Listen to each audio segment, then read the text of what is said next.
Good afternoon. I thought it was about time that I actually related my story as to how I got here. I come from a World War II refugee family, and I was raised as a Catholic, and I was quite a devout Catholic and became an altar boy. And the church said that I had the calling to be a priest.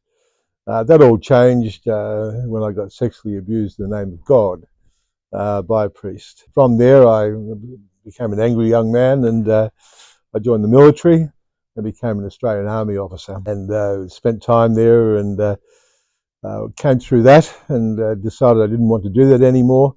And I then went into information technology, retrained myself, and was a senior manager of a large IT company in Sydney. I had 150 people working for me. One Friday afternoon,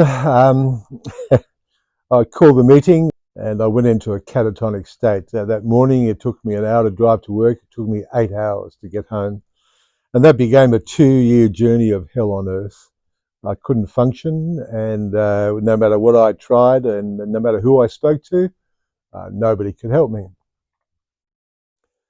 Anyway, after 2 years, I decided that if there is God or spirit or whatever, if I could heal myself, I would, and if I couldn't, I'd take my life. And so the only energy that I had was to meditate.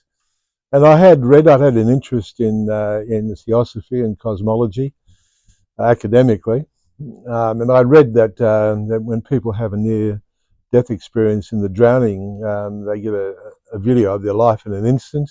They get to see who they are in their journey.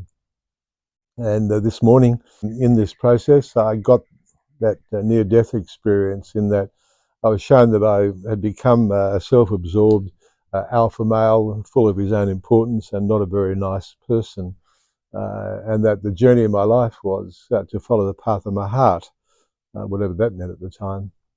Anyway, roll the reel forward a few years, and I'm doing a men's course in the Blue Mountains, west of Sydney.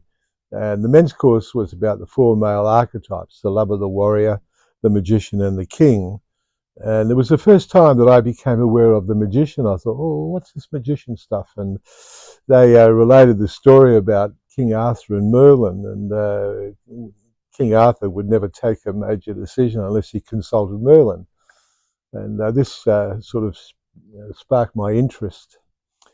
The last day of this particular course, they offered to go through what they called rebirthing in those days. These days it's called holotropic breathwork. It is where you hyperventilate and go into an altered state of consciousness just using the sacred element of air. And hyperventilating, quickly breathing, and all of a sudden my whole focus changed, and like I'm sitting here at Avoca Beach in New South Wales, all of a sudden I'm on this prairie in North America with 2 buffalo running straight at me. And I thought, wait a minute, I'm in the Blue Mountains, what's going on here? Anyway, the buffalo part the last moment, and the Native American medicine man said, come this way. Came out of that, and it was a case of talking to the guy that running the show. I said, oh, this is what I experienced. He said, that was pretty big. I said, big, mate. That was that was about as big as it gets. Anyway, roll the dice forward. There was an opportunity to go to America, and I did.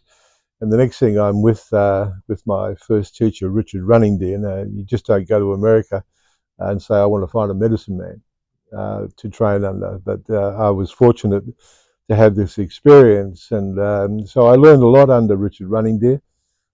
Came back to Australia, and then all of a sudden an opportunity presented itself to go out into the desert with the Pitjantjatjara people and live with them for a while, which I did. And that was really profound, in that we sung and danced the land, got painted up with ochre, wearing headdress, and doing what the Pitjantjatjara call inmas, which is a sacred dance honouring the land. I came back from the desert, and Dr. Raphael Locke, a double PhD in anthropology and psychology, as well as starting off life as a medical doctor, had returned from America, an Australian, had returned from America. He was a visiting professor at the University of Virginia, And so I studied under Raphael for a good 10 years. And when I was first initiated in a 10-day ordeal in the Simpson Desert.